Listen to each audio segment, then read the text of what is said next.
Victor's sitting at home with the ethical slut, not understanding half of it. Is there a glossary? Yeah. Please explain slut to me.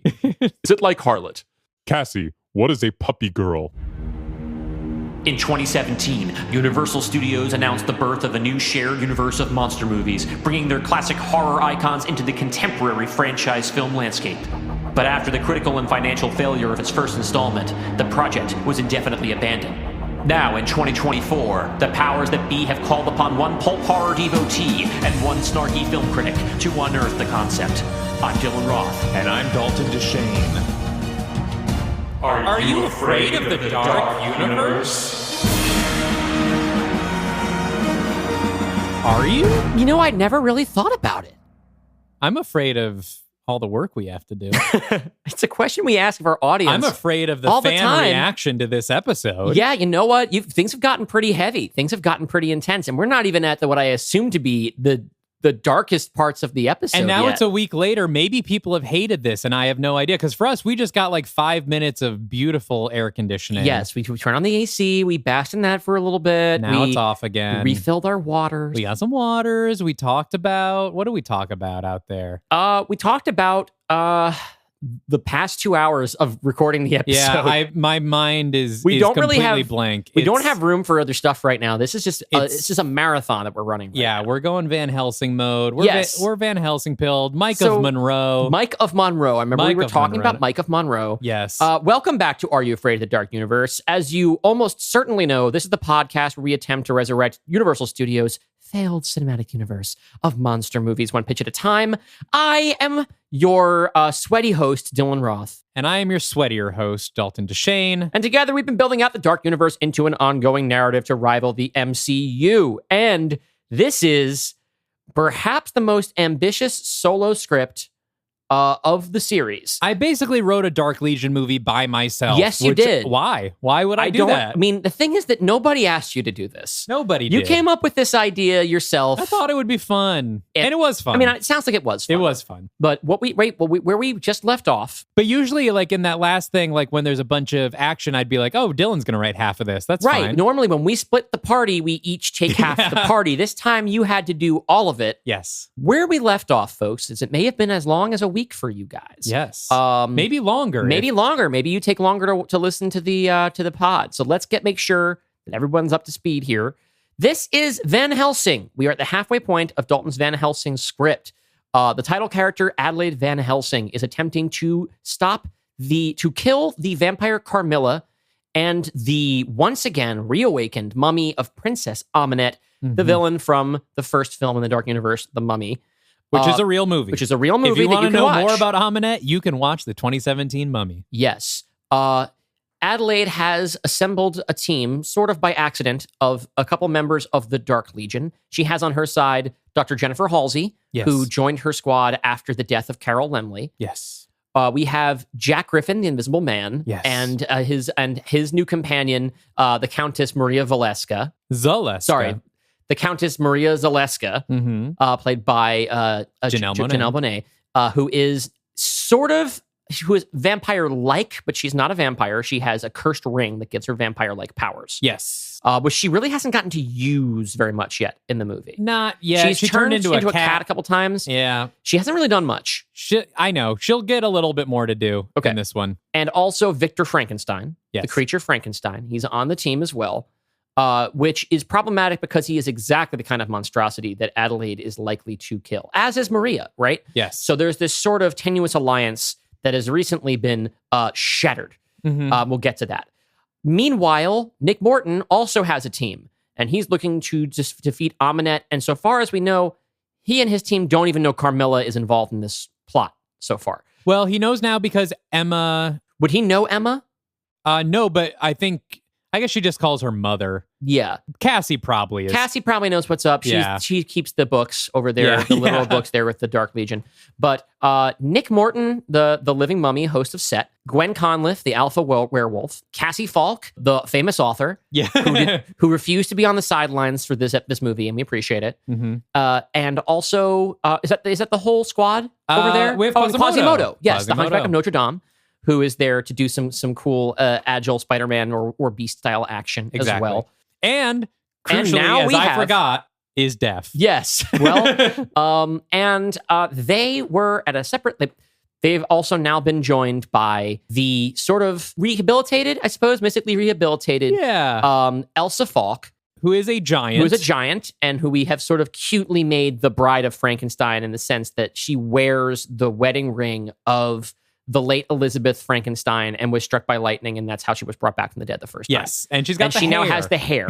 How that's going to look on Gwendolyn Christie, I truly don't know. That's for the fan artists out there. It feels like some of the fun of the hair on Bride of Frankenstein is the weird proportionality that it gives her, where her hair becomes like a whole other third of her body. Yeah. I kind of don't see that working with Gwendolyn Christie because, first of all, for that to really work, the hair has to be taller than her shoulders are broad.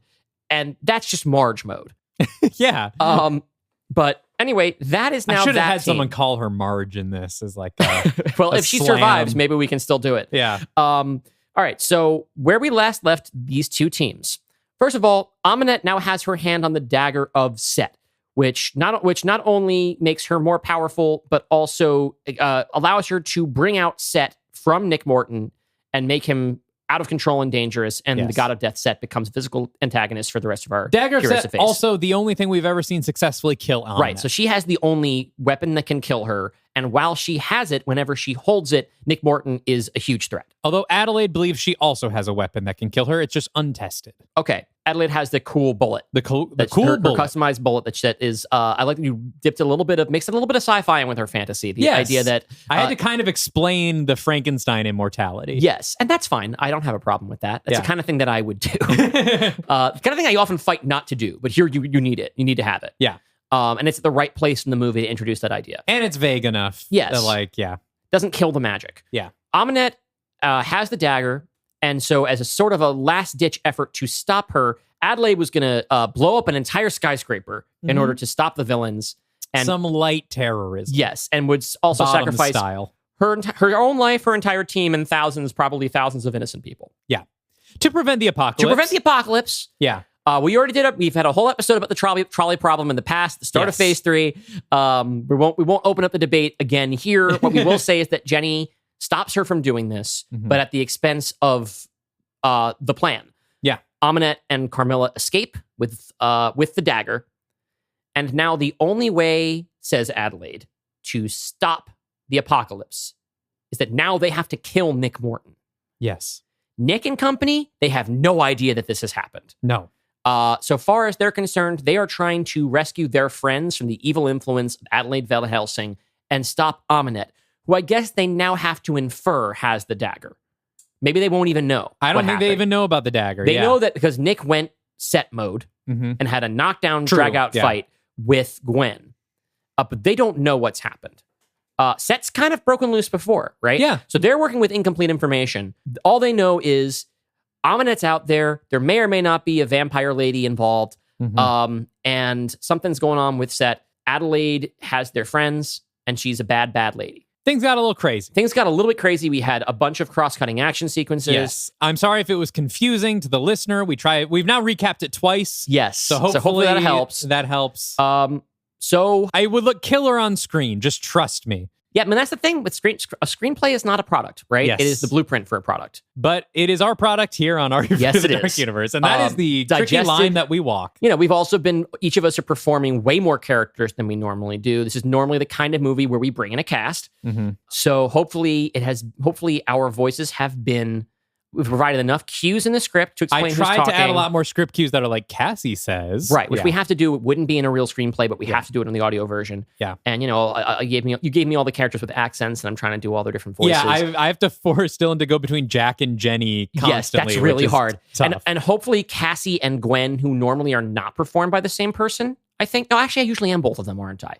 I don't remember. They haven't interacted. I mean, in House of Frankenstein, but Gwen was mostly out of Hunchback. Yes. So hopefully those voices are distinguishable for you. I try to put Cassie up here, and I try to put Gwen down here.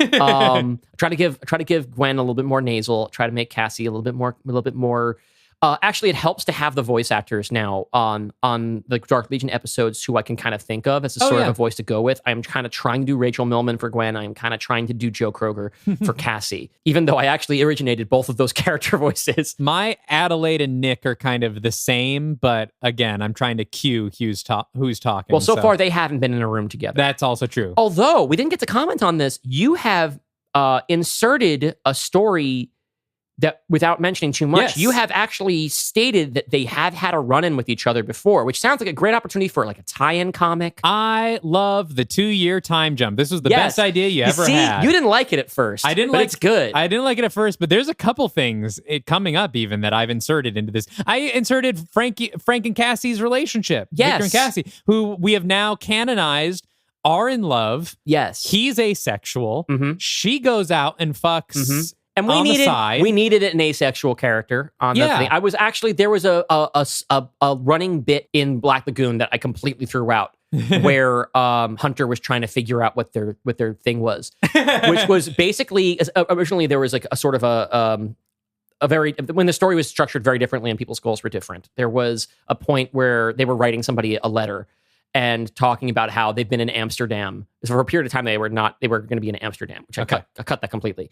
Being like, walk through the red light district, I'm pretty confident that girls aren't my thing. Jury's still out on guys. And then later when Ram Sharan's shirt burns off, everyone's like, whoa. Hunter was going to be like, nope, still nothing. Which one of the reasons I cast Ram Sharan and had his shirt burn off, that got cut. Wow. So now we explicitly have a character who is, at least in his present state, not horny. Given Victor's whole thing with like substances coming out of him, I didn't want anyone to have to think about how that works or what that looks like. Yeah, very hard to have safe sex with a person who is all stitches and sores. Or fun sex. Yeah, unless that's really your thing. I'm sure there are people out there, listen, we're friendly. We're a monster fucker friendly pod. I could have also gone the way of like maybe Cassie just doesn't want to fuck him because dick too gross. But I think the other way is better. You've created it sounds like could be a healthy dynamic. Yes. And so Cassie's on the prowl. Cassie does not have to get the pussy dick.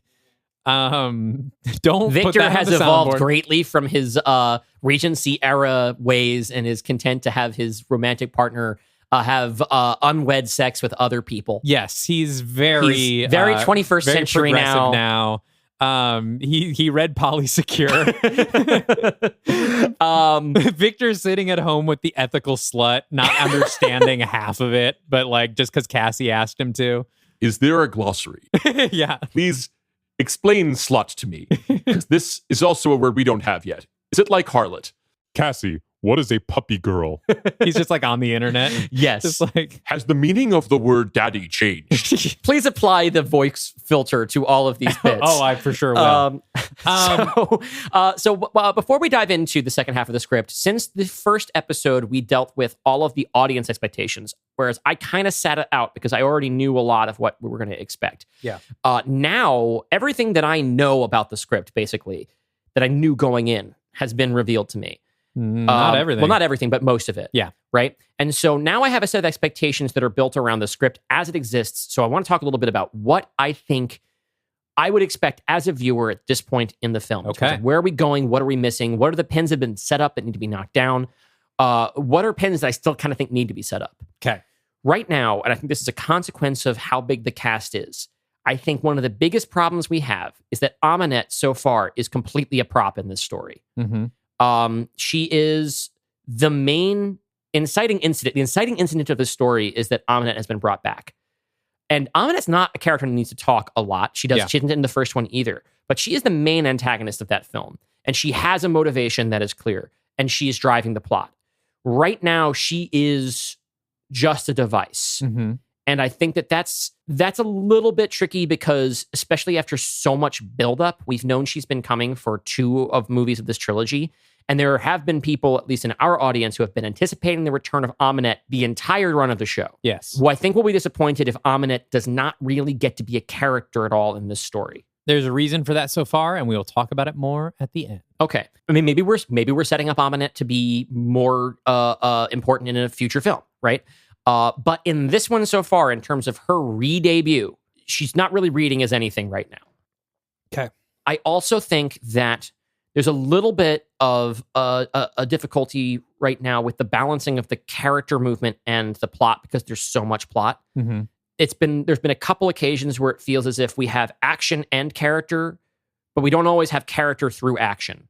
Mm-hmm. Sometimes we do. The dynamic between Adelaide and Jenny through their different exercising, the differences between them in terms of how they behave in an action sequence, that's totally working. Mm-hmm. But there is sort of the problem where I feel like there's so much going on that sometimes things seem like they're kind of just happening because we need to move things forward. And I don't know how much of the action right now is motivated or tied in specifically to character goals. Jenny and Adelaide are the central characters. Uh-huh. It's clear for them. And I think that's the most important, Mm-hmm. right? And we have this stuff with Cassie, which Mhm. I didn't expect at all out Mhm. of this.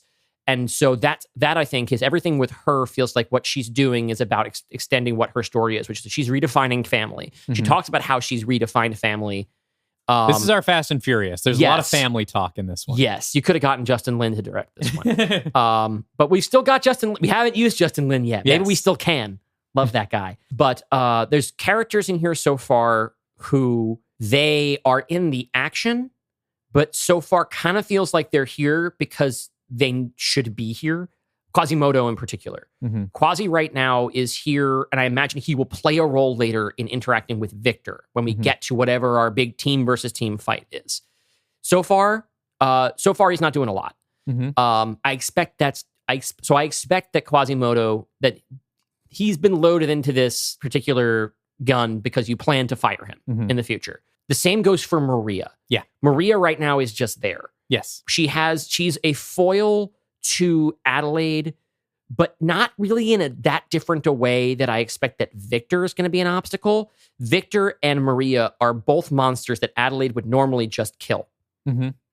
And has that they're right now they have an alliance because they have a common goal. And who knows what happens if and when if they meet that goal. Is Adelaide going to turn around and just try to kill the two of them? Yeah. The difference being that Maria is wise to it and is like willing to kind of talk to her about it, and like there's sort of an understanding that they're still enemies. I don't know where Victor sits with this because Victor has also kind of disappeared in this story. I do assume he's going to come back up in the future. But like during the action sequence in the mall, I completely lost track of him until they needed to slash his neck. Yes, basically in the action sequence in the mall, Jack, Maria, and Victor are kind of just pushed to the side because there's too much going on with Jenny and Adelaide. And we can assume there'd be some fight stuff yes, they're fighting with vampires. the other vampires, right? That we would kind of cut to. I will say that, yes, first of all, not every character in here has an arc. There's just not room for 12 characters to all have their individual arcs. And that's something that's something you get to do because this is not a Dark Legion movie. Yes. They are all supporting characters here. Yes. But they are all here. Yes. And definitely if I expanded this, like the thing was like, yes, I could find something more for Maria to do. I could have given her own little action side thing to be doing, but like, this is long enough already. Some of these characters are here. I mean, Maria's here because I paired her up with Jack at the end of the movie. It wouldn't make sense for her to really not be here unless I wrote her out, but that seems not fun. Yeah. To like cut her out of the team up movie. Right. You want the gang all to be here for this. And so she kind of has her role as like, she's not really a Dark Legion member, so she doesn't necessarily have the same connection to these people that Jack does. And so in some ways she's more sympathetic to Adelaide because she just wants to kill Carmilla. Yeah. No matter what. They have more in common than either of them would want to admit. Yes. And so she can kind of, when we have characters like Adelaide and then Jack on such opposite sides of the spectrum on the same team, Maria's kind of a good middle place that kind of bridges them together because Jack cares about Maria, but Maria maybe agrees more with Adelaide than Jack does. So I like that. So I think really right now the extra wheel on that team is Victor. Victor and Quasimodo right now have yet to really been paid off, other than they have been vehicles for, in a kind of a nice twist for us, for Cassie's story. They have been instrumental in allowing her story to go through. And I do kind of think of her right now as one of the leads. Yes, I would agree with that. The leads of this movie so far, in terms of people who have specific goals that are tied into the story, that are beyond the practical, that are character goals, themes that they're trying to, themes that are interconnected, right? We have Adelaide, Jenny, and Cassie. When I think of like who I think this movie's, whose movie this is. Mhm. Adelaide number 1, Cassie number 2. Yeah. And I kind of designed it that way on purpose. I don't know that it feels right now more Adelaide's movie than Jenny's movie. And that's probably okay. Yeah, right 'cause- now they are sort of operating as one right now, as like they're too intertwined right now for me to really think of them as separate because they're just constantly tugging at each other. Yeah. But now you've added another team member in Elsa. Mm-hmm. And that is, we're going to see, right? But I feel like there's so many ingredients in this particular soup already that the addition of Elsa, I feel like, I wonder what purpose she's going to serve in the story going forward beyond we've just resolved a lingering thread from our story and given Cassie this moment of catharsis where she and her sister get to be reunited in peace. Yeah. So I'm wondering what you have going through here. I'm wondering how many, like, we think about this like Civil War. And one of the advantages that they have in Civil War is that in the previous film, they take 2 of their biggest players off the board. Yeah. Thor and Hulk are not in Civil War. They're both off planet, right? The only character in our whole Dark Legion ensemble who is not in this is Hunter. And that is through the practicality of you had to be working on this before you'd read my script. Yeah. And also there's definitely no room for them here. Yeah. I don't know. I think it's a challenge, right? It's a challenge that so far I think that you've met reasonably well, but I think a lot hinges on how well these pieces all end up being used by the end of the story. And that's what I'm looking for. We'll see. There's a lot more to come. Yeah. Well, then let's, if you have unless there's anything else you want to talk about, we can dive right back into Act 2. I think another way of maybe that I looked at it, that instead of saying like it's Adelaide's movie and then Cassie's movie, I think there's an A plot and a B plot going on here, or sort of an A story and a B story. And the A story is Adelaide versus Carmilla and Aminette and everything that comes with that.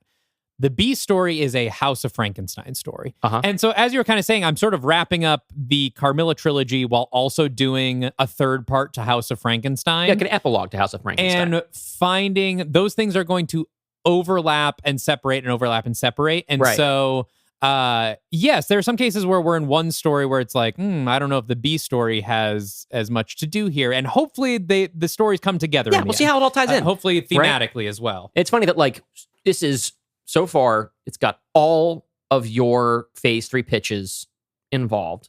It's got one of my phase 3 pitches involved. The Mummy's Hand is, sorry, I always confuse these two in my head. Heaven's Gate is the only one we're kind of not touching. But don't worry, folks. We're absolutely going to get into some Heaven's Gate shit. Yeah. In Death's Door. Maybe even in this one. Maybe We'll see. even in this one. All right. Are we ready? Let's go. Act 2, Part 2. Jenny stands in the window at the top of Adelaide's windmill, looking out at the English countryside, brow furrowed, biting her lip. Behind her, we hear Jack erupt. You want to do what? Adelaide stands facing Maria, Jack, and Victor. If Aminette and Set meet, there is no legion that could stop them. We had our chance to kill Aminette, and you all blinked. Now she has the dagger, which means control over Nick. Our only shot at staving off the apocalypse is killing him before she finds him. We will not murder our friend. Jenny, come on. Tell her this is insane. Jenny finally turns from the window to face them. I think Adelaide is right. What? But you and Nick go all the way back. You were the first of us. Last time Aminette was here, he saved your life and managed to stop her. If there were another way. You've tried the other ways. All of you. Over and over again. Or have you forgotten Carol Lemley already? Don't you dare talk about her. Her killer is loose because of you. All of you had the chance to stop Carmilla, but as soon as you were faced with a difficult choice, you let her go. Jenny here could have saved her wife by standing firm, but she gave up Aminette's soul and it cost her everything. And you, Griffin, you also had Carmilla in your sights, but chose to save your new girlfriend instead of going after the woman who killed your best friend. And that, my cowardly friends, is what brought you to me. Because I'm the one that can make the hard choice. And now we're faced with it yet again, except this time, it's not just your little Ghostbuster who will die. It's all of you. You will live to watch every member of your Dark Legion perish, along with the rest of the world, until you join them all in hell. Zaleska, You've always been a pragmatic one. Tell me I'm wrong. Maria gives Jack an apologetic look. I'm sorry, Jack. She's right. The stakes are too high. What? Victor, come on. Tell me you're not considering this. Victor is quiet for a long time, staring at his hands. I have a family now. Cassie, my son, his wife. Oh, congrats, Quasi and Esmeralda, I assume. What if I married him to someone else, some new character? Yeah. He turns to Jenny. Is the threat truly as great as she says? I faced Aminette. Even on her own, she's as strong as a god. And Set is a god, one determined to unleash true hell on Earth. I can't see a way to stop them both. I will do what must be done. Jack is dumbstruck. Jenny, please. A tear falls from Jenny's eye. I have to, Jack. We have to. For Carol. If we don't, her death will have been for nothing. Nick is a good man. He is.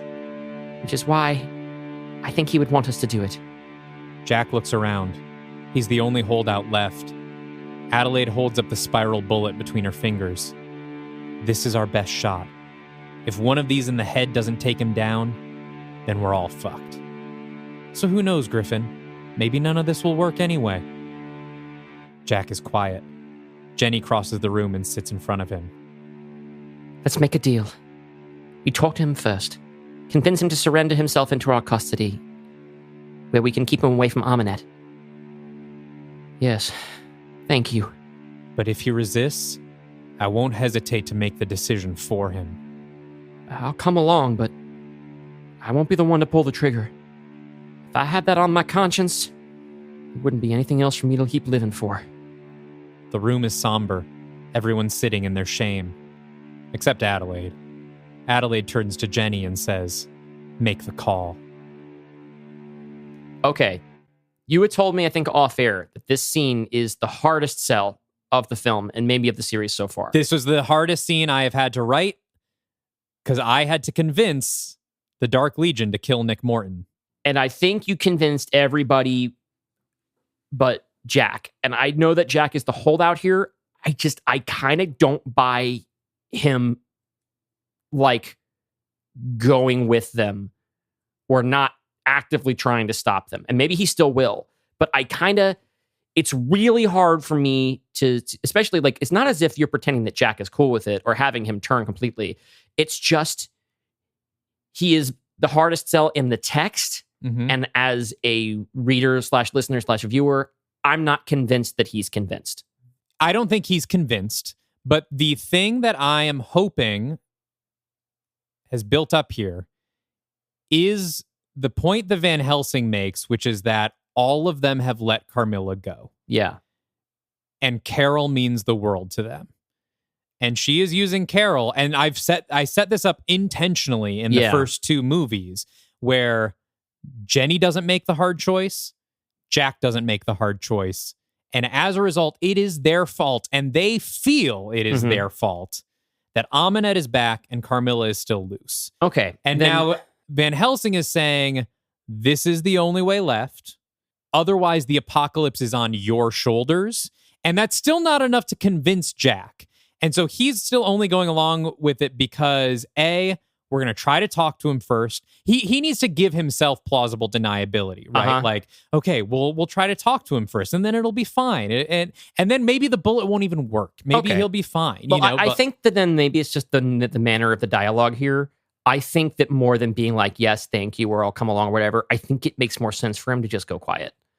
Because I think he doesn't have a counter argument, right? No. But I think that not having a counter argument is different from sort of consenting to the whole thing.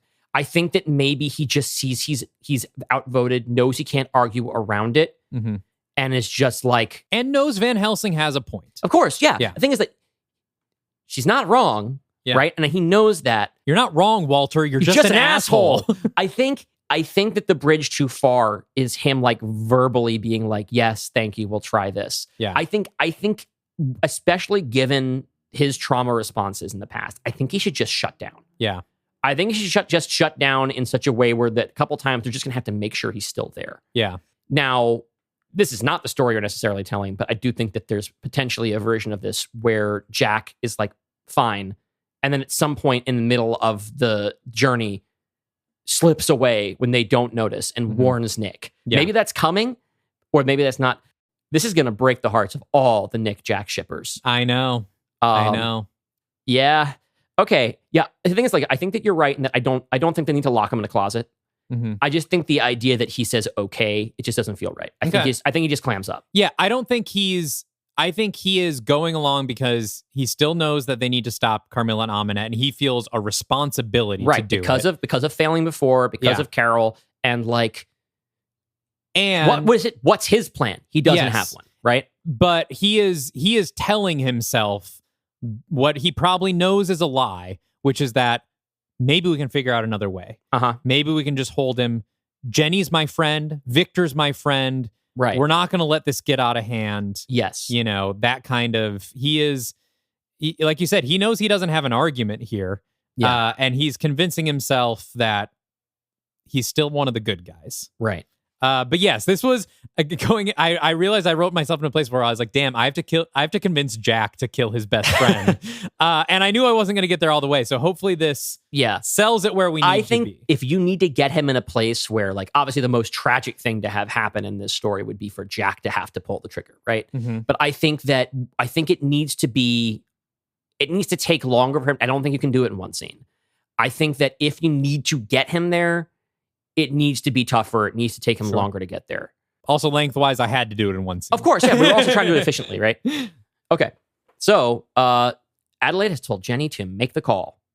A little while later, close on Jenny as she makes a call.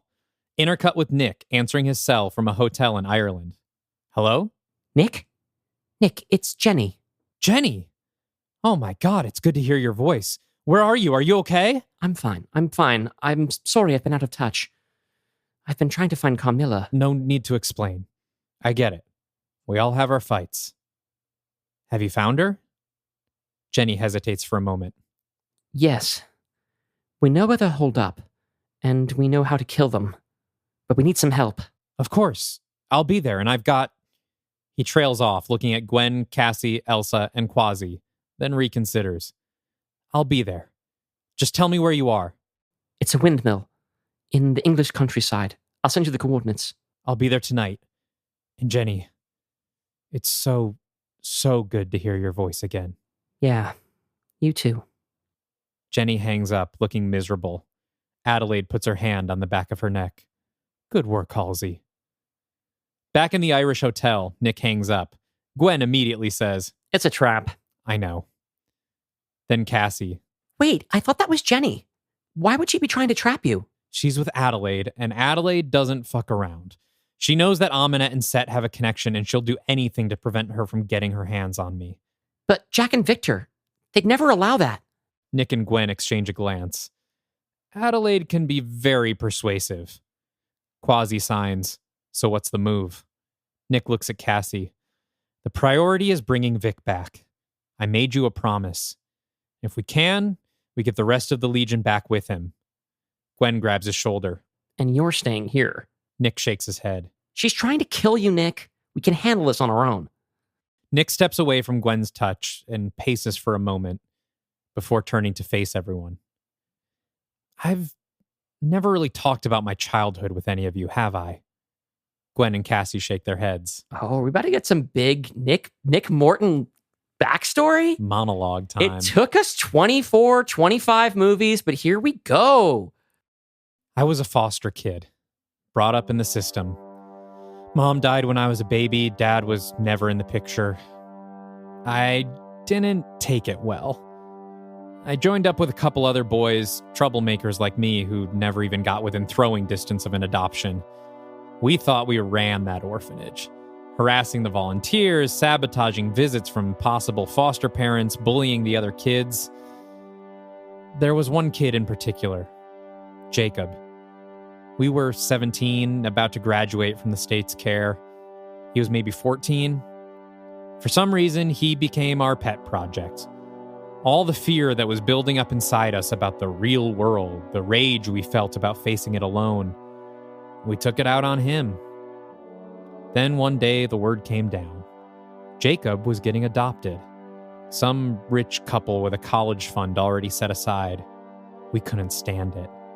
So that night, we paid a visit to Jacob's room. Nick looks away. He can't meet anyone's eyes. Jacob missed his first adoption hearing. He was in the hospital with a feeding tube in his mouth. Cassie covers her mouth with her hand. I had a moment of clarity then. I realized that if I stayed in that town with those other guys, it would be too late for me. I'd go farther down that road and become more of a monster than I already was. There'd be no coming back. So I got out. I joined the military. At least there I could be a state-sanctioned bully. And it didn't make me a hero, it didn't make me a good person, but it pulled me back from the ledge. Now Nick looks at his teammates. Sometimes people don't see how far they've gone until they stand on that ledge and look down into the abyss. Our friends are there right now. And if that means I have to be their Jacob, well, I guess that's just karma playing the long game. We go as a team, and we get our people back on the right side. Cut to a Jeep. Do we want to stop there? That's some heavy Nick lore, but I think it's very consistent with the character as written, I think. Especially when we try to kind of reconcile the Nick that we inherited with the Nick that he's grown into over the course of our series. I think this actually rings very true. And that's supposed to be his arc in the 2017 Mummy, right? Yeah. Is that he starts out as a monster and then becomes a good person who literally becomes a monster. That's what Tom Cruise and Alex Kurtzman have said that movie is about. Right. And doesn't super work because he's neither monstrous nor likable enough to feel as if he exists on either side of that in that movie. But that journey helped set him against Adelaide here. And we can extend that journey. He was even more of a monster. Like, he went to the military to be better. Yes. Because he was this awful teen. Yeah. And now he's where he is now. And now he's our good guy opposing Adelaide, who is that bully, who is that, that monster. Yeah. No, I think that really works. I wish there was a way we could have seeded that in an earlier film, so it didn't have to be a monologue here. I mean, I also don't mind a monologue, right? Yeah. I mean, I like a monologue that uses... I was actually trying to find a monologue like this. I like a monologue that uses some sort of like parable for the theme, like where we can... And it gives us more backstory on Nick. And I think it is consistent with the journey we've given Nick over our 3 phases too.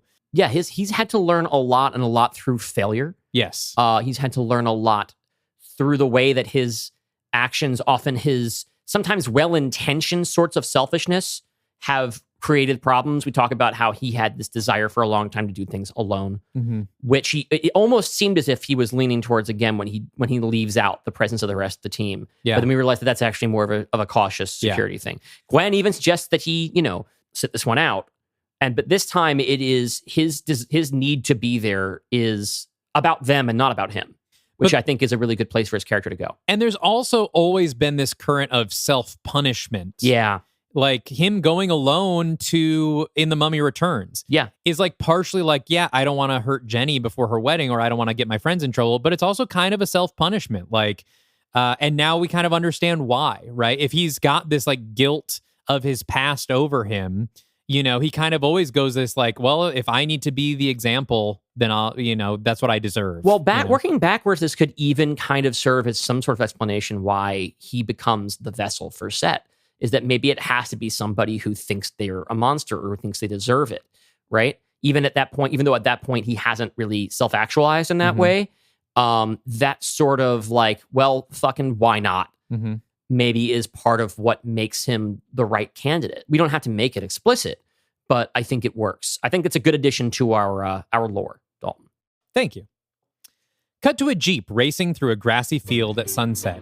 Nick drives, Gwen shotgun, the Falkenstein family standing in the back. They approach the windmill and park about 50 yards out. Jenny approaches them as they get out of the car. Nick! She runs to him and they embrace tightly. Jenny says in his ear, I'm so sorry, Nick. I'm sorry. I know. I understand. Another voice rings out. Mr. Morton! It's been a long time. Somalia, wasn't it? Adelaide approaches with Maria following behind. Adelaide, you look well. Where's your librarian girlfriend? Ah, never mind. I remember. Another hard choice you refused to make. You're wrong. I made the hardest choice, and it was the right one. You still think so? Even knowing that it led us all to this moment, right here. That the end of the world is on our doorstep, and at the end of the day, it's your fault? And what about you? Do you think your aunt and uncle would be proud of the hard choices you've made? I don't know. Why don't you ask their corpses? Jack's voice announces his presence as well. Nick, we need to keep you here for a little while, just to keep Set away from Amunet. I know. I'll come willingly. He puts his hands up. Jenny grabs him by the wrists and pulls them behind his back to zip tie them. I'm sorry, Nick. I know, bud. It's the right thing to... Nick suddenly drops to his knees, surprising Jenny, who hadn't finished zip tying him. He plants himself on all fours in the dirt, and when he looks up, his irises have split. He speaks in an inhuman voice. No. Adelaide immediately steps forward. We tried it your way, Griffin. Time for mine. She draws her pistol, but before she can fire, Cassie screams, no! And suddenly Adelaide is knocked sideways by Quasimodo, leaping in from out of frame. The bullet goes wild and the gun flies out of her hand. Chaos erupts. Maria is the closest to Adelaide, so she goes for the gun, followed by Gwen a split second later. Jack yells, Maria, wait! The women get there at the same time and play tug of war for the gun. Then Maria shows Gwen the large ring on her finger. Gwen's face goes slack and she lets go, hypnotized. But Quasi is up, drop-kicking Maria and sending the gun flying again. Thank you for having Quasi do a wrestling move. You're welcome. Adelaide catches it, gets to her feet, and without even a moment's hesitation turns and shoots the stunned Gwen straight through the forehead. Jenny yells, no! But there's no exit wound. We see the bullet hole burn clean into Gwen's forehead, but the back of her head is intact. Then she begins to tremble, face still slack, then shaking harder, until her head explodes like a watermelon, revealing a furry fist. Holy shit. The alpha wolf rises, standing tall above Adelaide. She opens her fist to her, revealing the bloody bullet. Adelaide's eyes widen. Fuck. She's an alpha. You're having a lot of fun with the new werewolf rules. I love it. Gwen swipes at Adelaide, sending her flying into the air and crashing into the tall grass a football field away. Jenny draws her own gun and points it at Gwen's chest. Sorry, Gwen. She pumps her with 3 mercury bullets before an invisible force shoves her arm astray.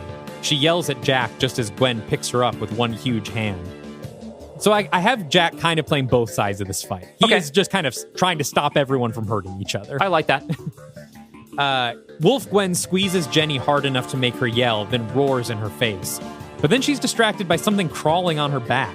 She reaches behind her and we see a black cat clambering up her, dodging her hands and scratching at her eyes.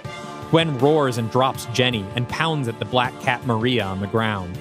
Maria hops out of Gwen's reach and transforms back to her human self, raising her hand again to hypnotize the werewolf.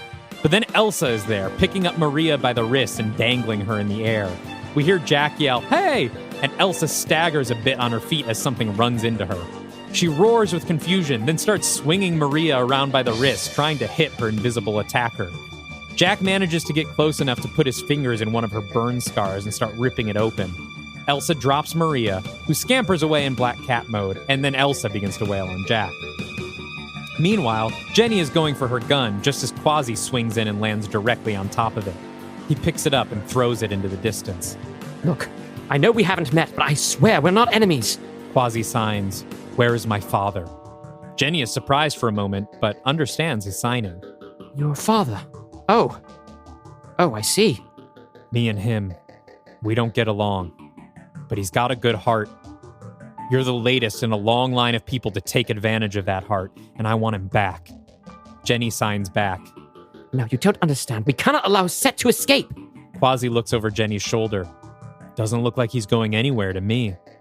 It's true. Through all of this, Nick has stayed where he is, on his knees in the grass, irises doubled, a small smile on his face.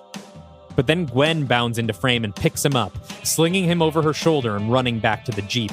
Jenny yells, No, stop her! Jenny, Jack, and Maria all sprint for Gwen. Jack grabs a leg, and we see the imprint of his body being dragged through the grass while he hollers. Maria and Jenny both hop on her back. Quasi and Elsa chase behind, snatching at them. Jenny climbs over Maria to grab Nick by the shoulders and then pushes off, pulling Nick with her. They both land and roll. Gwen finally loses her balance and falls into the Jeep, crushing the hood and sending Cassie flying into the air. She's caught by Elsa, who carries her to safety as the rest of them keep fighting. Nick is on his feet first. He looks with satisfied interest at the Legionnaires wrestling on the ground, then looks the other way towards the windmill. Adelaide stands in the doorway. They make eye contact, and then Adelaide turns and walks inside. Nick's smile falls, and he pursues her. The inside of the windmill is dark, a mix of rotting wood walls and high-tech computer banks that manage Adelaide's convoluted security systems. A spiral staircase winds around the walls, leading to a loft area under the cap. This is where Adelaide stands, looking down on Nick, the center point of the windmill blades turning behind her. The god of death. Finally, we meet. I hear you've been looking for me. Just wanted to congratulate you on your forthcoming nuptials. Nick begins to climb the spiral staircase. I appreciate that. And it seems I have an old friend of yours to thank. Carmilla, is that right? Adelaide doesn't respond. I've been thinking I should present her with a gift to show my gratitude. He steps onto the loft. I think your head will do nicely. From behind Nick, a tall figure steps out of the shadows. It's Victor Frankenstein. He grabs Nick by the neck from behind, forcing him down to his knees. Nick yells and struggles, but the monster's grip is enough to keep him down. Adelaide smiles at Nick, then nods to Victor. Victor pulls out a gun and puts the muzzle to the back of Nick's head. Victor with a gun is so weird. Yeah. Frankenstein with a gun. Yeah. Sorry, Set. That door belongs closed, with you on the other side of it. Do it, Victor. Victor, expressionless, readies himself to pull the trigger.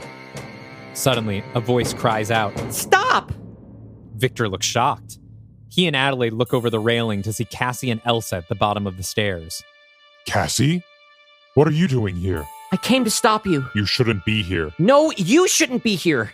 I was wrong, Vic. You shouldn't have gone with Adelaide. She's using you. Victor looks between Cassie and Adelaide. The only thing I'm using him for is saving the world. Victor, she's no better than Dracula, using your strength to hurt people you care about. Victor looks down at the back of Nick's head. Set is smiling again. That's Nick, Victor. He's your friend. I know you don't want to kill him. But this is how I protect you. No, there's always another way. Look. She pulls Elsa beside her. I found Elsa. The last time we saw her, she was trying to kill us. And then we tried to kill her, because it was the only way any of us knew how to deal with each other. But luckily, she survived, and we got a second chance to work things out another way. Victor, you've been given so many chances, and so many times you've chosen to hurt. I know that every time that decision has haunted you, you carry the ghosts of every person you've killed over your long, long life, and we've done our best to exorcise them together. Don't add any more to your conscience now.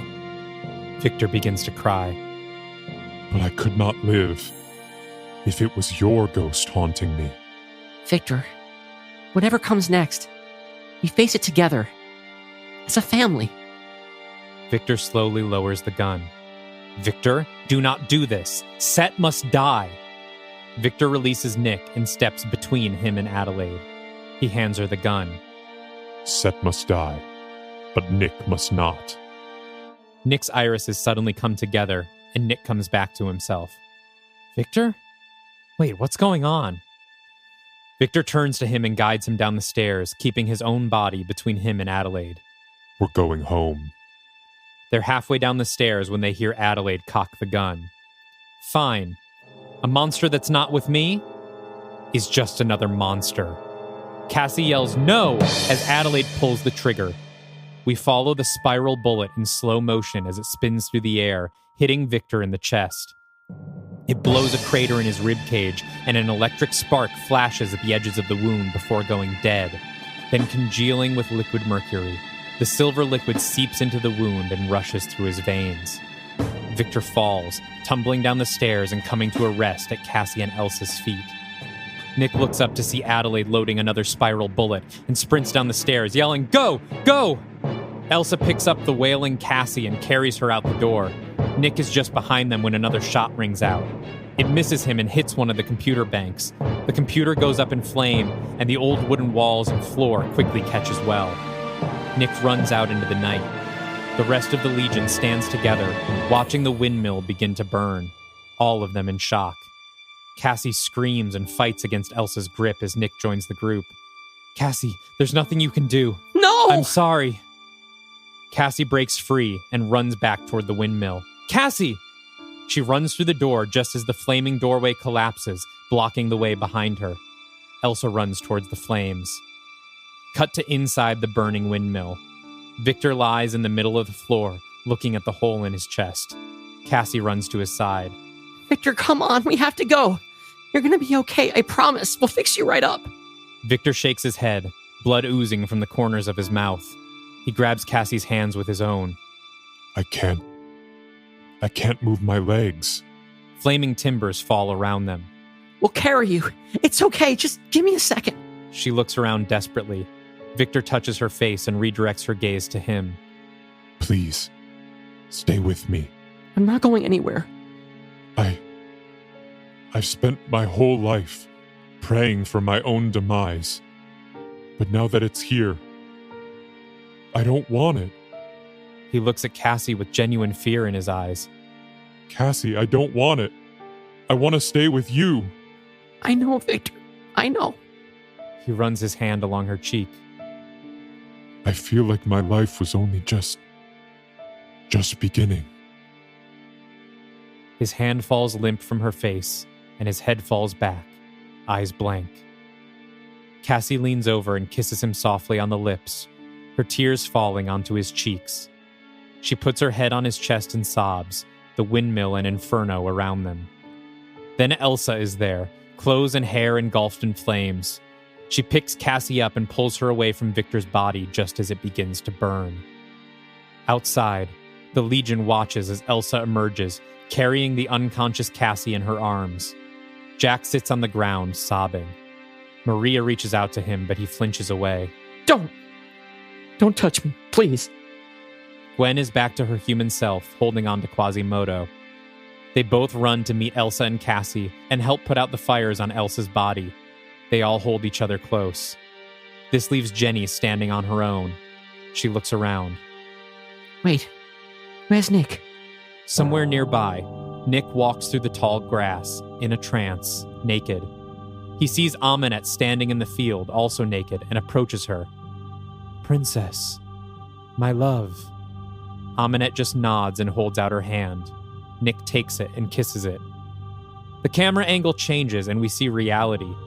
Nick is still clothed, and the hand he's kissing doesn't belong to Aminette. It belongs to Carmilla. Hello, Mr. Morton. My name is Carmilla. It's a pleasure to finally meet you. End of Act 2. Yeah.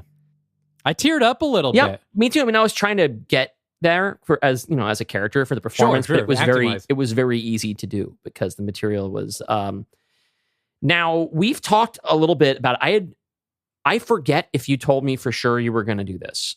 Oh, yeah. I thought you were clear that this was going to happen. I had forgotten that this was definitely happening. Oh, okay. Well, then this was probably a surprise. Yeah, no, it worked out great. And I'm kind of glad that I forgot because it affected my read on it earlier. My whole thing is like, okay, well, what's Victor's journey going to be here? Yeah. And now looking back, I think it works very well. My goal was for these stories to dovetail here. Yes. Where we are now seeing Victor's journey.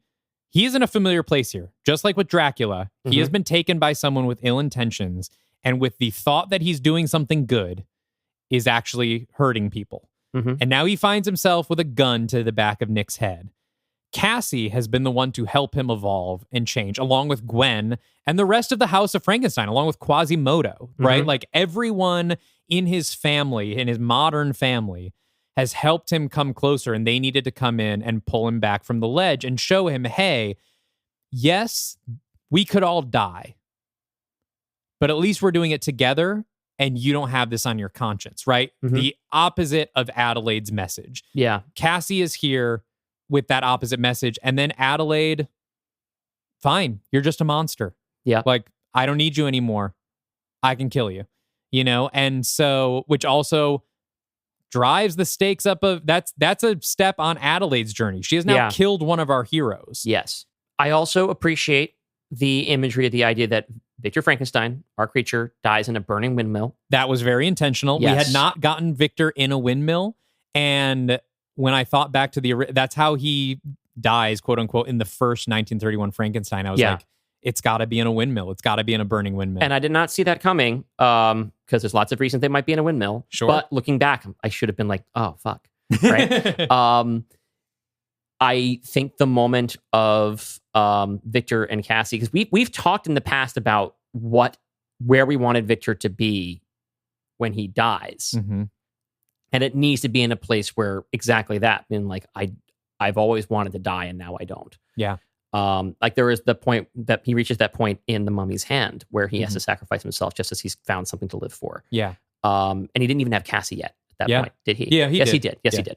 But they weren't as far. Now, here's a thing though. I don't know now that we need that scene where Cassie clarifies their relationship to Gwen. I actually think it's better than telling us. I think it's best if we show it here. And that this is where we really, for the first time as an audience, get to see the depth of where this has gone. I think that we should maybe tease it or hint at it, but I think that moment would hit a lot harder. Yeah. If we don't really fully realize what these characters mean to each other for sure, if we've been working under a sort of assumption of how we think that they are to each other, and then Cassie running back in after him, is like that becomes a moment for us to get the satisfaction of knowing how they feel about each other. So I kind of think it's also, anytime you have like an exposition thing like that in the characters, I think that a lot of times that can go and it can just be in the performances. I think this is where you can do that. I don't think so too. I fully agree with you. In fact, that scene wasn't even in here at first. I went back and added it in, and I think I succumbed to my fan service side. I think people have spent so much time speculating about the nature of Cassie and Victor's relationship. I think I broke a little too far and was like, well, let me codify it before he dies. I think all she needs to do... For the sake of the film, it doesn't need it. For that scene to go exactly... For his death to go exactly as it goes, but for them to kiss before his death. That also leaves something for us, which I think elevates the level of tragedy, whether or not we acknowledge the information that you've put in there. We get to imagine that this is the first. We can imagine whether or not it's really how it goes. The idea that for us, this is the first time we get to see them this way. Yeah, and we know it's the last time. Yeah, I think that makes it a lot more tragic and a lot more powerful. I think you're right. I wish I had done it that way. I made a bad choice there. That would have been good. Well, we're workshopping a script. Also, thanks for giving me some stuff to do. A lot of times I just don't have a lot of notes for you. I'm feeling very ambitious today. Now, the moment where Elsa pulls Cassie away, I fully imagined in that sort of Michael Giacchino movie type thing where like all the sound drops out except for very gentle, sad music. And, we won't have sound. So yeah, we can do that. Powerful moment. It totally works. I'm very glad that I was unable to kill him in Hunchback like I considered doing because of the timey-wimey bullshit that again, I think the 2-year jump was a really good thing for our universe. I'm very glad that I did it. But it frustrated me at the time because I found a moment where I wanted Victor to maybe sacrifice himself for Quasimodo. And I couldn't do it because I know that Victor had already appeared 2 years later in my previous script. This is a much better death. I like this for him a lot. And it serves a much better purpose here. Because in that script, Victor and Quasimodo like huddling together to survive the collapse of the church and getting that and working together to free themselves from it is better than him like taking the hit and showing his love that way. I like that they got to have a father-son triumph that they shared. This is something where it really is, this is him confronting that question that one of the people, one of our listeners suggested, they were like, what is a person? What is a monster? Right? Which is central to Frankenstein from his inception as a character. Yeah. Right? He makes a choice, right? He takes a bullet for Nick, or does Adelaide shoot him? Adelaide shoots him directly. But he chooses not to kill Nick. He chooses to take the less monstrous path. and he's punished for it. Yes. And as much as he'd like to live, I don't think he then in his final moments thinks, fuck, I should have shot Nick. I think he just thinks, I know who I am and I know what's important to me, and now I'm going to lose it, and that's the tragedy. Yeah. I think it really works, and it works really well. Thank you. And my whole time earlier of wondering what Victor's doing in the story, now I can lift it. I hope this also clears up a bit of what Elsa's doing in this story, right? Yes. Elsa is the illustration that there is another way, you know, and I do still want her to be a little bit more active maybe in this final section. Unfortunately, that's not going to be the case. There's just not a lot, there's not an endless amount of room here. And because this part is such a big Dark Legion thing, I needed after this to focus back on Carmilla and Van Helsing. Right. And Civil War also does that, yes. right? So the rest of the Avengers are not in the third act of the movie. One of the nice things about having a horror franchise is that when we do our big superheroes fighting, there can be consequence. Yes. They shot Rhodey down, but he just breaks his legs and then he's fine. This needed to have Jack is sobbing on the ground because not only was everything else weighing on his shoulders, now it's partially his fault that Victor got killed. Yeah. You know, like this is major consequences. I'm not saying this is how it's going to be because we have not fully talked through our plans for the next Dark Legion movies, but I wrote this to be an exit for the House of Frankenstein, meaning Cassie, Quasi, Elsa. As far as I'm concerned, this wraps up their story. They could exit our franchise, and I think that would be a complete story. If we could still choose to use them, because right, I mean, this is a franchise, and we might I'm need not to. meaning to stonewall you here. I'm just thinking, right? And I have plenty of time to think about it. We have not beated out the Death's Door story yet. No, but we with know Victor a couple gone, of very important things. With Victor gone, I wanted to make sure that this whole thing was kind of wrapped up with a bow, and so there are no more. I don't think there are any more dangling threads with our Frankenstein family. Well, there's Esmeralda and Gwen's history, which is one of the reasons why we didn't kill her off, is that we wanted to pay that off in some way. I did expect to see her in this movie. That's one too many characters. It's fine. But we do still, if we were going to keep her alive, which we chose to do, we could play with. I kind of feel like we should play with that. But that is something we have more movies. Yeah. Right? This doesn't have to be their exit. I'm just saying, if we never saw any of them again, I feel like this would be an okay place to leave them. Sure. I mean, it's a down note for sure, but this is also a horror franchise. And also, we are going to see them one more time before the end of the movie. Okay. So this is not exactly that button of them sobbing in each other's arms. There's going to be another note with them, but story-wise, yeah. Yeah. Okay. That's a lot to chew on. Let's take a break. We hope you all had a nice cry. Let's take a quick break. We're going to play you a little promo from a show called Your Favorite Bad Movie Podcast, where I joined lovely hosts there to talk about one of my favorite, quote, bad, end quote, movies, The Fast and the Furious Tokyo Drift, which actually rules. We'll be right back.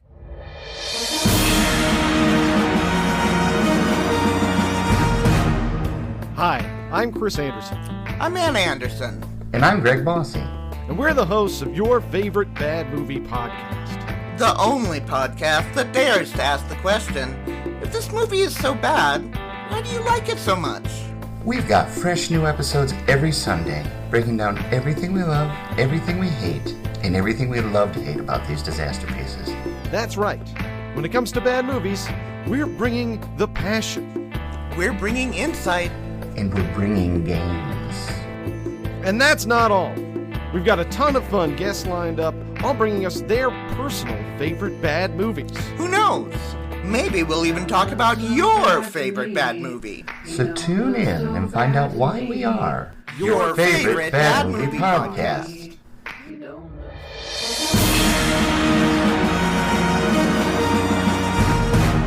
All right.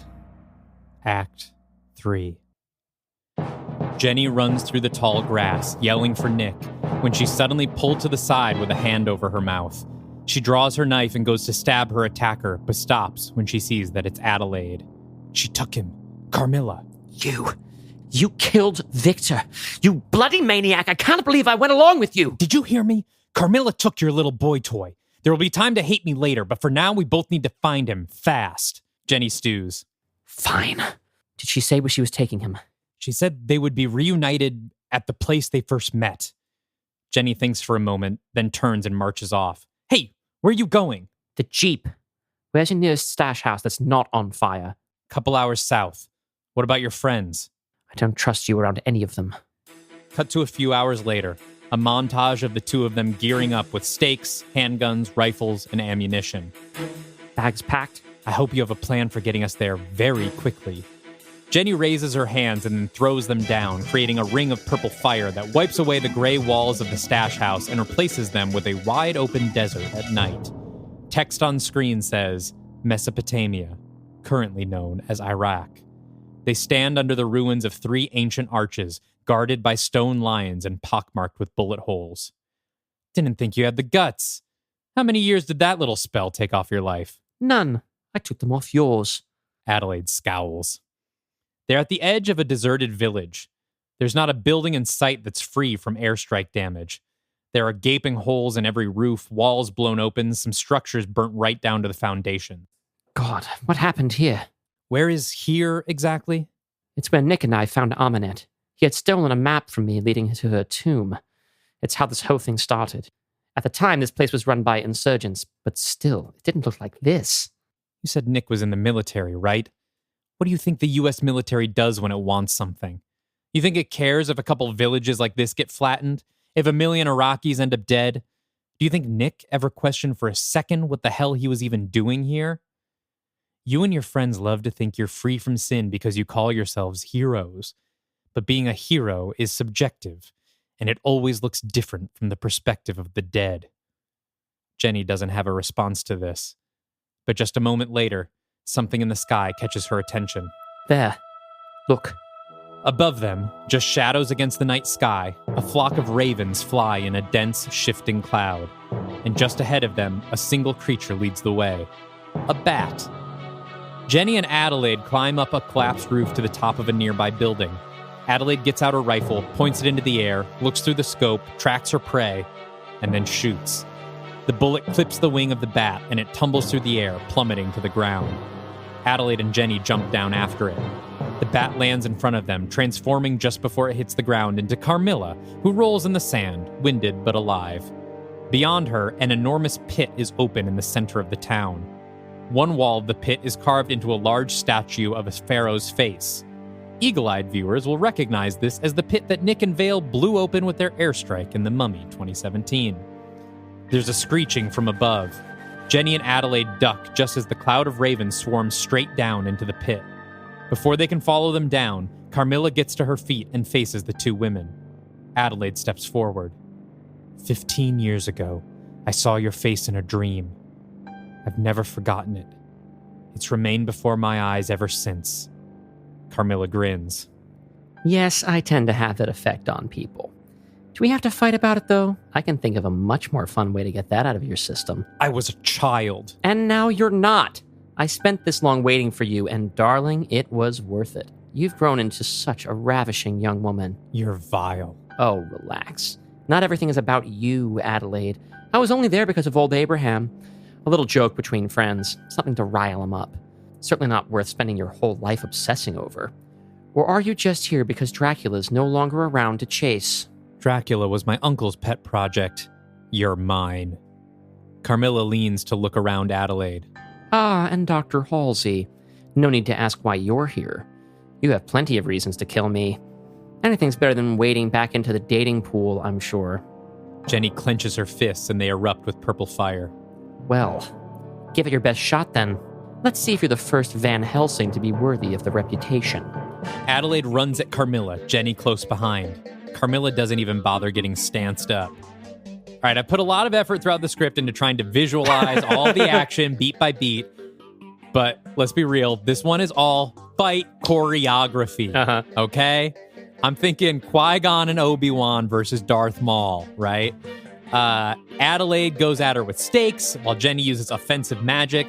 Both are virtuosos of their craft, fueled by hatred, never letting Carmilla have even a millisecond's rest. Carrie-Anne Moss, meanwhile, is in full Matrix mode. As she should be. Despite the onslaught, she counters nearly every move with ease, using both physical and magical defenses. Look, this is the climax of the Carmilla Trilogy. Yeah, we need and to see it's a Carmilla movie called fight. Van Helsing. Yes. Van Helsing and Carmilla need to have a knockdown, drag-out, fight choreography fight. Absolutely. You'll get no argument from me. So it's not going to be... I'm going to talk through some of it, but it's going to be a lot longer. Okay. In the real movie when it gets made. The fight carries them around the lip of the pit, then deeper into the village. Adelaide is knocked aside for a moment, and Jenny picks up the slack, unleashing a furious barrage of magic that makes Carmilla dig her heels into the sand, still pushed back by the force of the blows. The camera moves to Jenny's side of the battle, where Carmilla is completely blocked from view by the wall of purple fire Jenny has rained down upon her. When Jenny finally lets up, the fire clears, making way for Carmilla to leap forward in panther form and tackle Jenny into some rubble, knocking her out. But before Carmilla can go in for the kill, Adelaide has her by the tail, yanking her back and sending her flying into what used to be the town market. Adelaide enters cautiously, not seeing Carmilla. The market is just a labyrinth of crumbling walls and fallen fabrics. We play a nice little tense scene here where Carmilla's voice seems to come from all around, mocking Adelaide. But when she tracks it down, nobody's there. Then Carmilla does appear, stepping out of view as Adelaide approaches, vanishing, then reappearing right behind her. We play this sort of House of Mirrors game for a bit until we see Carmilla sneaking up right over Adelaide's shoulder. Carmilla opens her mouth, revealing her fangs, but right before she goes for the kill, Adelaide whips around, stake in hand. Just as fast, Carmilla catches it and turns it against Adelaide, stabbing it through her side and pinning her to the wall behind her. They stand face to face, both of their hands on the stake. Blood spreads out from the wound. Typical Van Helsing. Shame the line had to end like this. Adelaide screams, roaring into Carmilla's face so violently that it actually makes Carmilla step back. Adelaide pulls herself forward with all her strength, sliding herself along the wooden stake until it passes clear through behind her. She pants and holds the wound, looking at Carmilla with wild eyes. Carmilla is stunned. Before she can react, the ground trembles.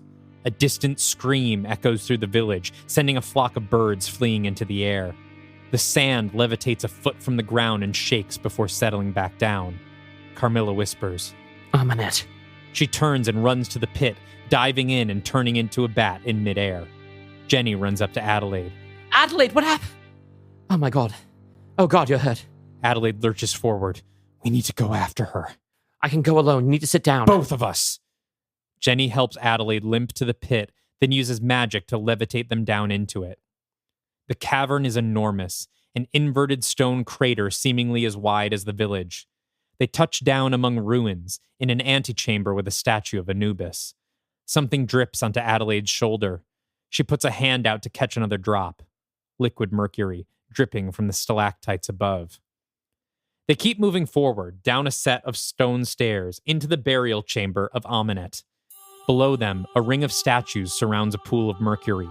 In front of the pool stands Carmilla and Aminette. Nick Morton is on his knees between them, struggling and seemingly in immense pain. Aminette hisses to Carmilla, He refuses to submit. He's stronger than we gave him credit for. We need to wear him down. Adelaide slips on some rocks and hisses at the pain the sudden movement brings. Carmilla and Aminette look toward the sound. This should loosen him up. Aminette smiles and extends a hand. Adelaide levitates into the air, limbs outstretched, shouting with pain. She floats at Aminette's command down to the ground, where she is forced to her knees in front of Nick.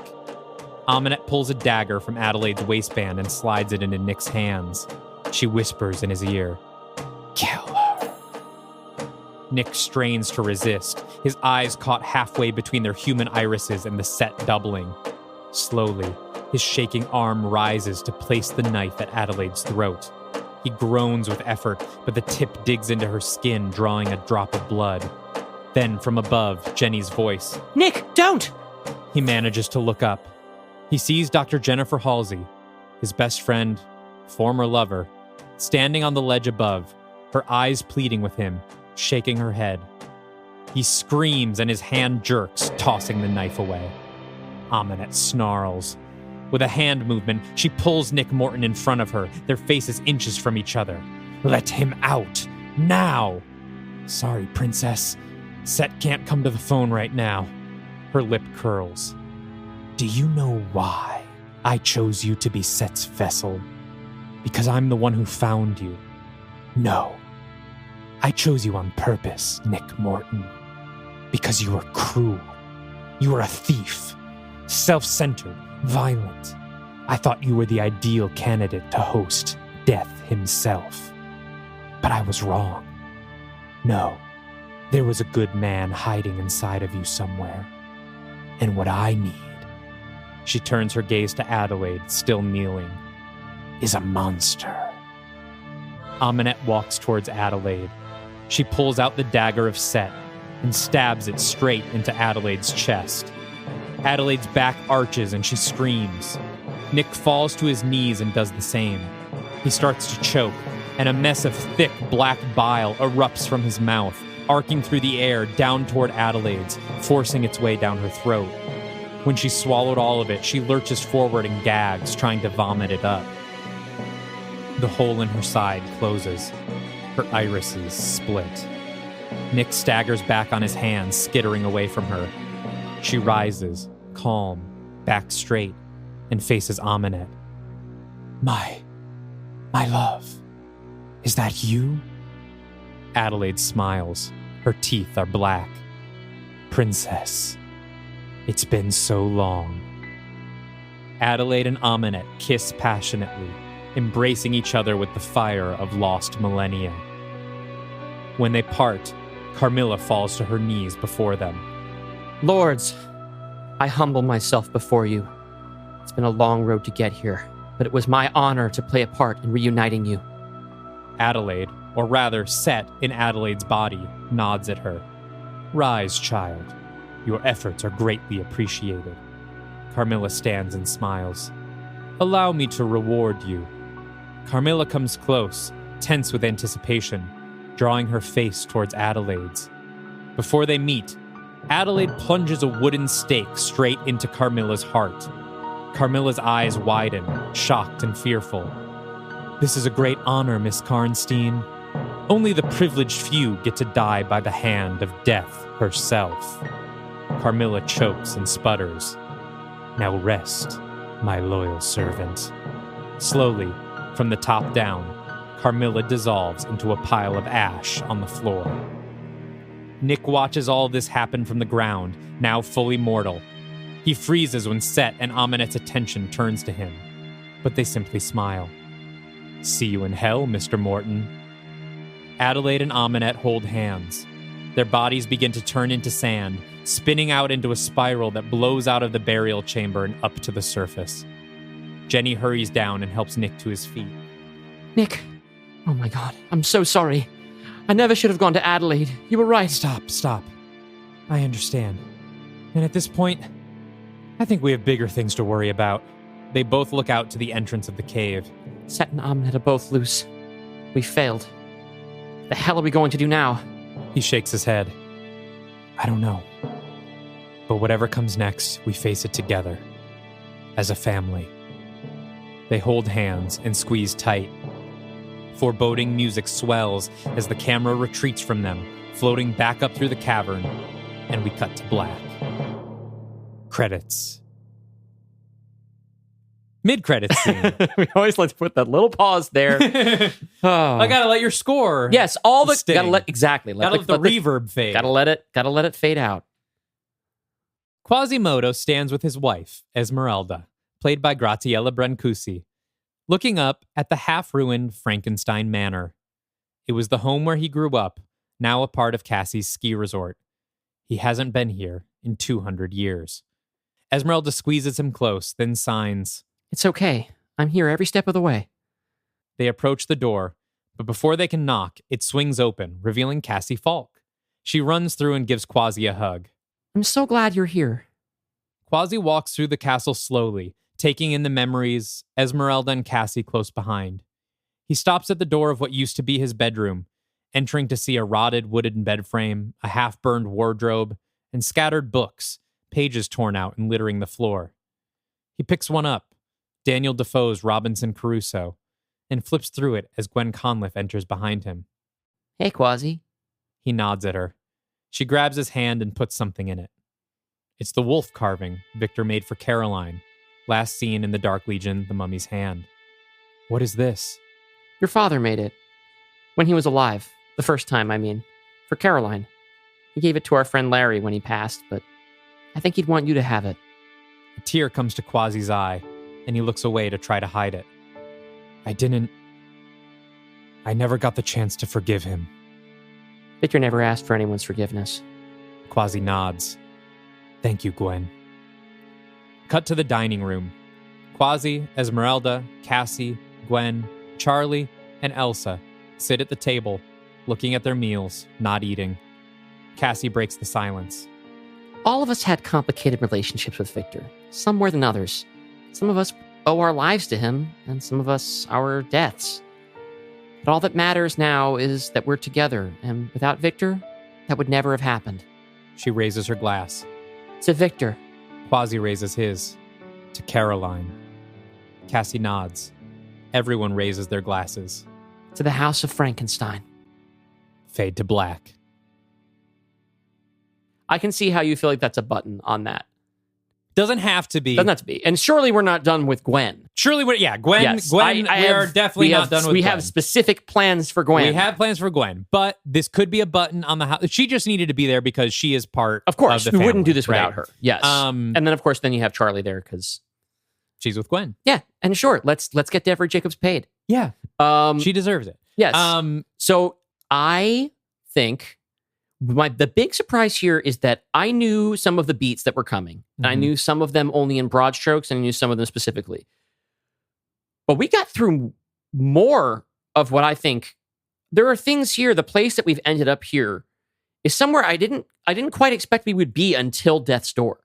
Yeah. I think maybe Nick losing Set. Yes, that's something that we talked about a really long time ago as something that would happen towards the end or at the climax of Death's Door. Yeah, and you've done it here. Because it made sense. It does make sense. Sometimes that's how it works. That's the end of Adelaide's story. Yes. She has fought so hard to fight monsters. She literally becomes the ultimate monster. She ends up being the perfect vessel for Death himself because of how morally bankrupt she is. And that is her arc, right? She doesn't get a redemption arc. No. The arc is her actually being driven further into madness as a foil for Nick. And now, because of that, Nick is no longer the ideal host for Set. Adelaide is. And Adelaide does get to kill Carmilla. Yes, she does. Kind of, sort of. Not as Adelaide, as Set. It's tricky because there are so many moving parts. This does, maybe partially because of that reason, because of the consequences it has on so many other characters. It kind of just feels like it's a Dark Legion movie to me. Okay. I don't feel like at the end of the day that I think that, again, these are always much, much shorter than real feature scripts are. This comes in including all the post-credit stuff, and we haven't done my post-credit scene yet. It goes on to page 77, where there's to be a full, probably 200, maybe 140-page script. Needs a lot more Adelaide. Sure. Yes. My needs more Aminette, needs more Adelaide. Now, so my thing about Aminette is that she really is just a plot device for this movie. But because she is now set up to be the big bad with Set in Death's Door, now they are a unit. I have set them up together. And so now she is the threat. Here she is the threat that motivates everybody. But because this is the Carmilla Trilogy and Carmilla had to take precedence as villain. And again, even that, there's not a lot of room because people are fighting each other. But that's why the third act, I wanted everyone else in the Legion out. Yeah.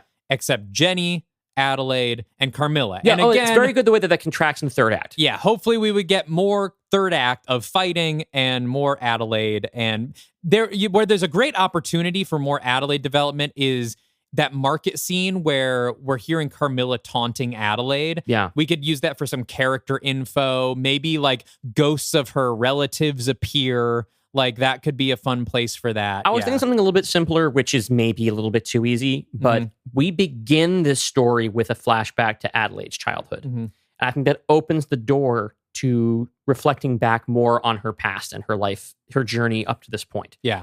Because I think that what I would like that we don't have out of this is because we've kind of established what her deal is way back in Dracula Lives.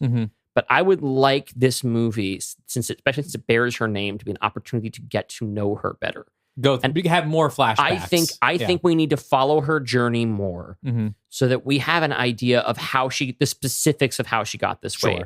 Even if some of it is just backfilling events that we've sort of heard about, I think to experience those events through her point of view.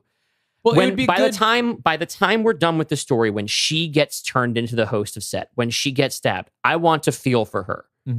I don't think that we need to change any of her actions. Yeah. I don't think that she needs to be less morally reprehensible. Yeah. I want to feel more for her so that when that moment happens, it feels a little bit tragic. Because right now it's just like, well, yeah, she's pretty bad. Yeah. I think that's the piece that's missing to make this more her story. I think that maybe she also needs an opportunity at some point to make a different choice. Because she's always right in this movie in the mathematical way. Yeah. I think that it might be good some point near the climax for her to be presented with the opportunity to redeem herself in some way that doesn't also doom the world. And she still doesn't take it. And by that point in the story, we understand why. Yeah. And that's some of the tragedy of it. Yeah. That's what I'd like to see.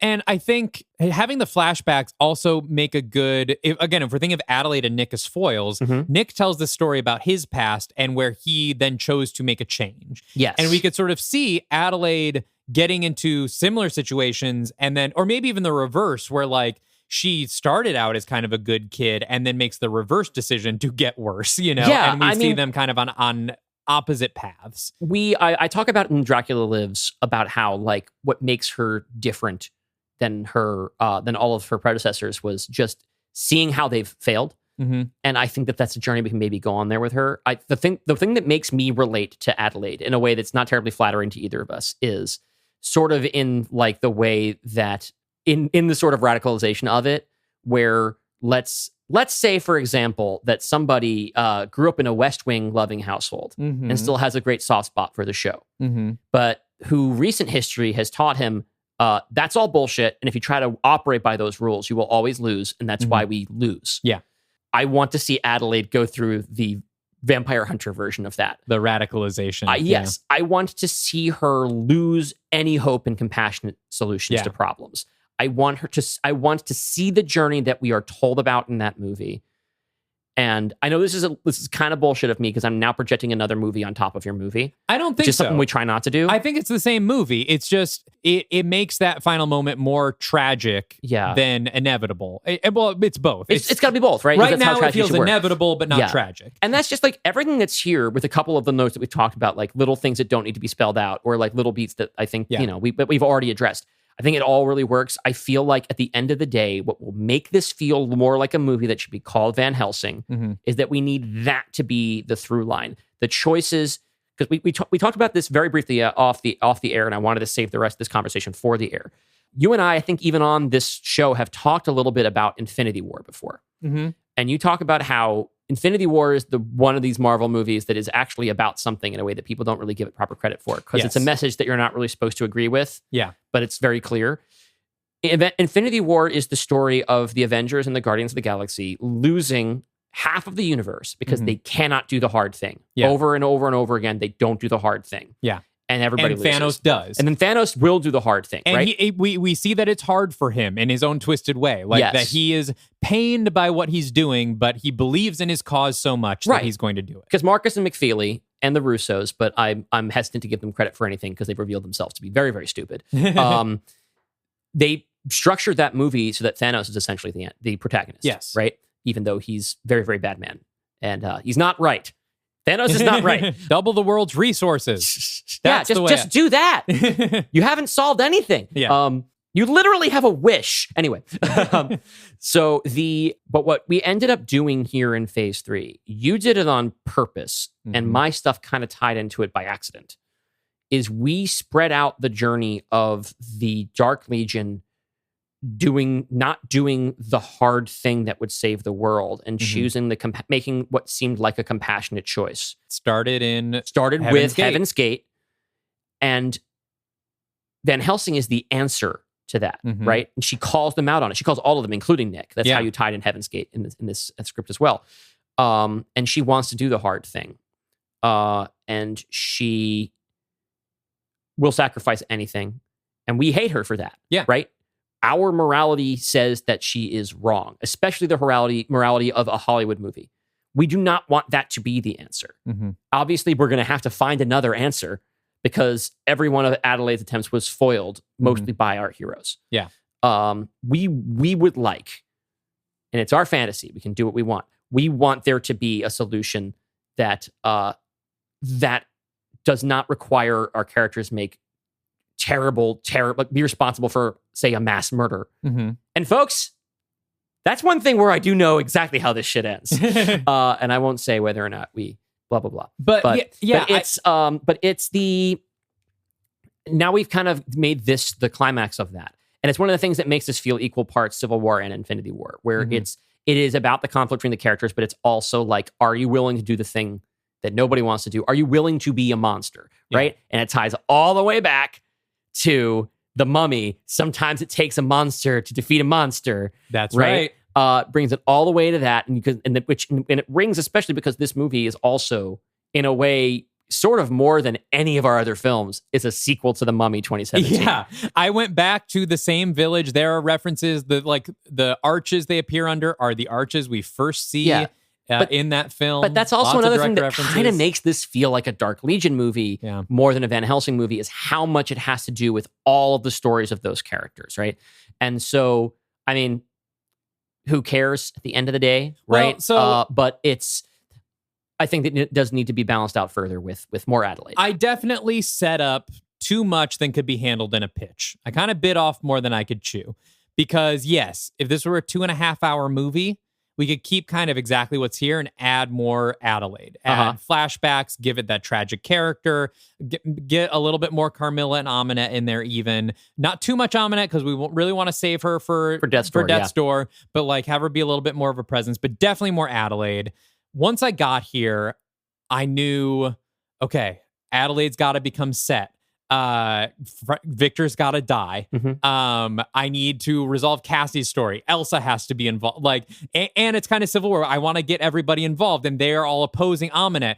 And to make the things satisfying beat-wise that needed to happen, it got really long. Yeah. And maybe I could have, maybe we didn't need 3 simultaneous action sequences, but it's also fun. It's fun. And it's it's fun for the listeners. It's fun for us writing. I'm trying to keep the pace moving and everything. Yeah. And why would you make it why would you not make it as good a product as you can? Yeah. For the sake of, we got the next one. That's the great Dwayne McDuffie, who some of you may not have heard of. He was a comic book writer, creator of many of the characters in DC's Milestone universe, one of the most prolific and celebrated Black writers in the history of comics and in American animation, because he also was the showrunner for Justice League and Justice League Unlimited. He created Static Shock. Ben 10 is also one of his, I believe. He used to say in his writers' rooms, if you have a great idea, use it now. Use it now. You'll have more great ideas. To which I always say, easy for you to say, Dwayne McDuffie, actual genius. Hey, we keep having great ideas. But the thing is that if you do have the confidence, that use your good idea, and that will probably lead you to more good ideas. And this episode, this message is brought to you by the late, great Dwayne McDuffie, who was the fucking best. Yeah. And the world of comics and animation misses him every year that he's gone. Now, we should get to the post-credits scene. Okay. Post-credits scene. From black, a blurry red image begins to form, like the inversion of smoke clearing from our view. The smoke creates the image. When it finally takes shape, we see a great Gothic castle made of white stone and red-brown mortar, surrounded by a trench. From our low angle, we can't judge the width or depth of it. A blistering sun hangs in a red sky. We cut to a reverse angle and pull back from a face that has been burned and scarred beyond recognition.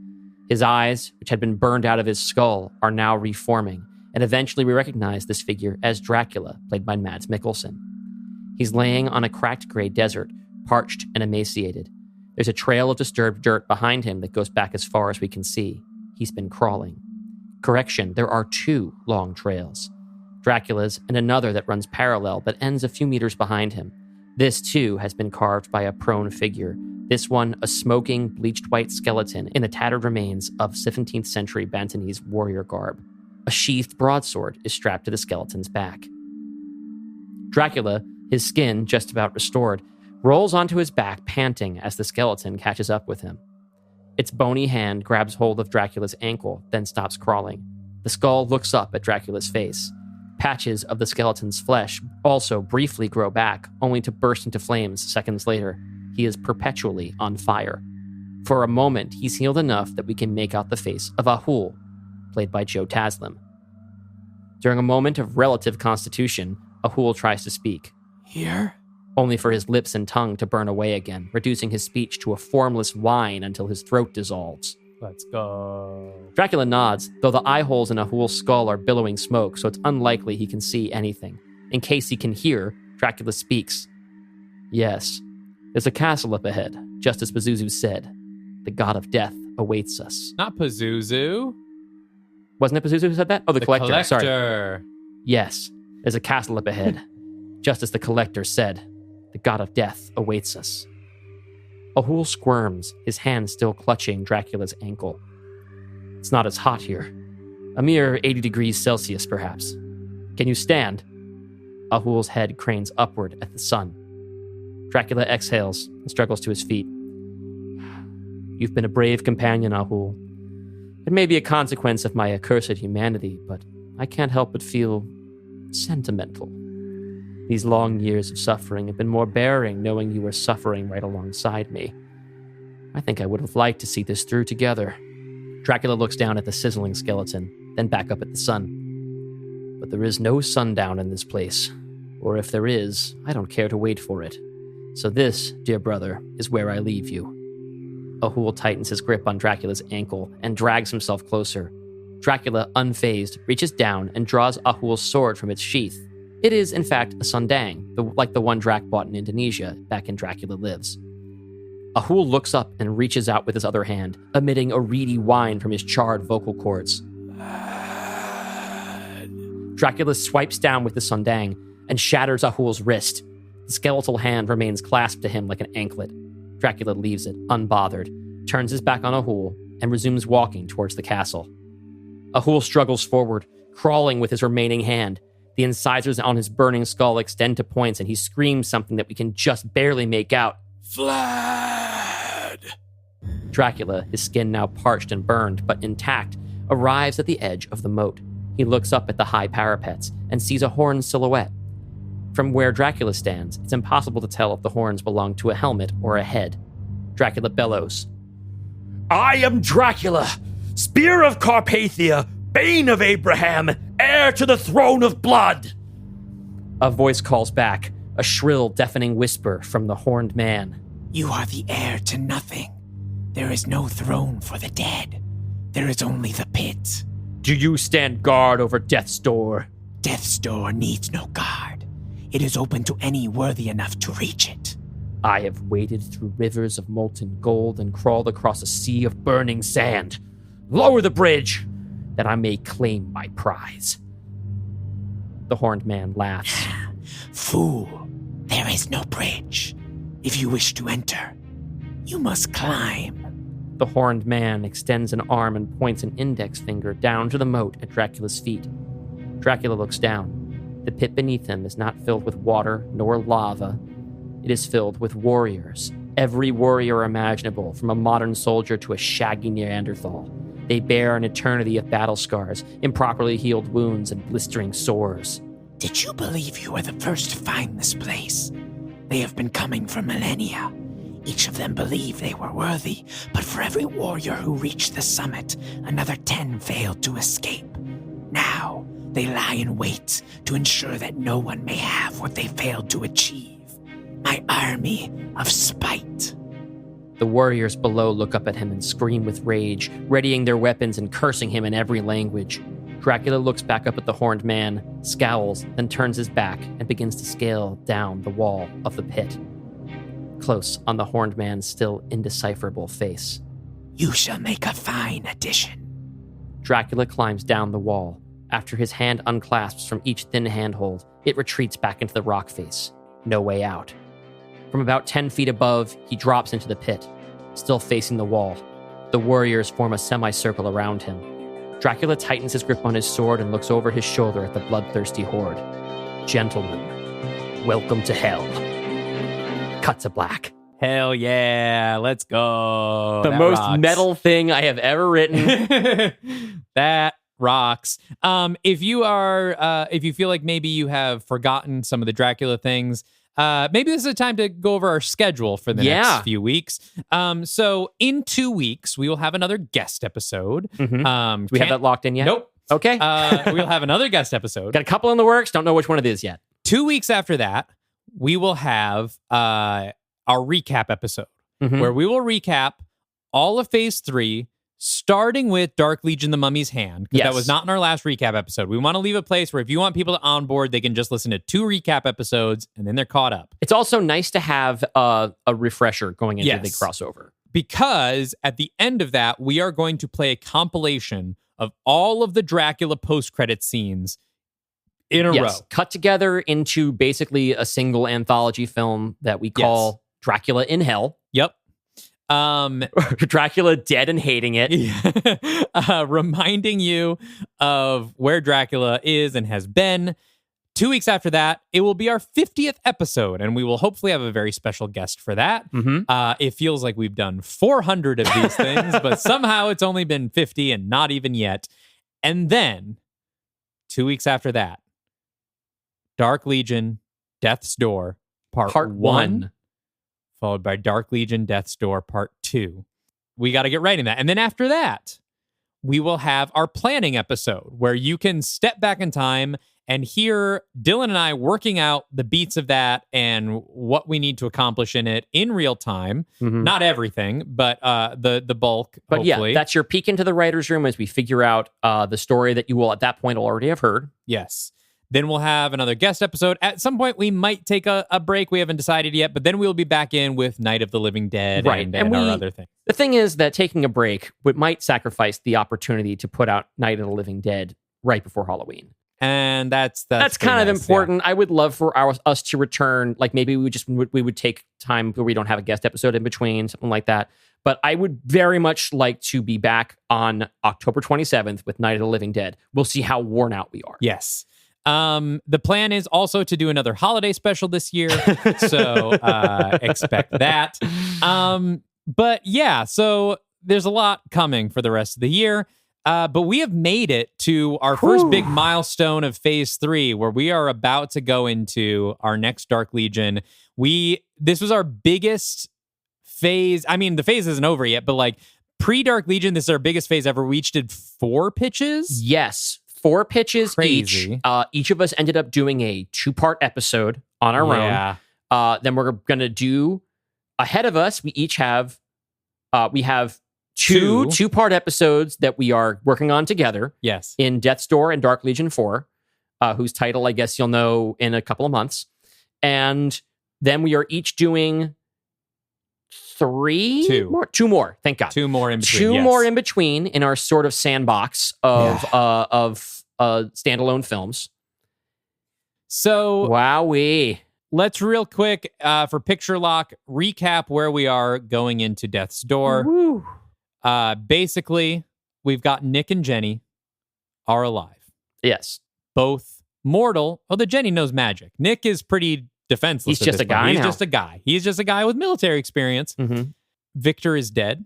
Adelaide is now the host of Set and is reunited with Aminette. So they're a couple now. Look, I said this phase was for the gays. I gave us lesbian villains. Yeah. I mean, and Jenny and Adelaide did not hook up. It seems like they... So that was a big thing. Jenny and Adelaide hooking up.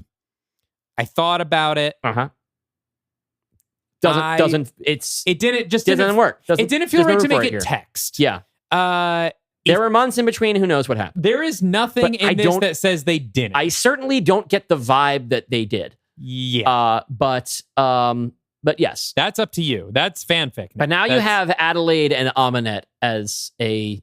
Well, it feels unfair to attribute... Adelaide's been body jacked, so that's kind of fucked up. Yeah. But yeah, so you have that. They're out there. And we have Jack is still alive. Gwen is still alive.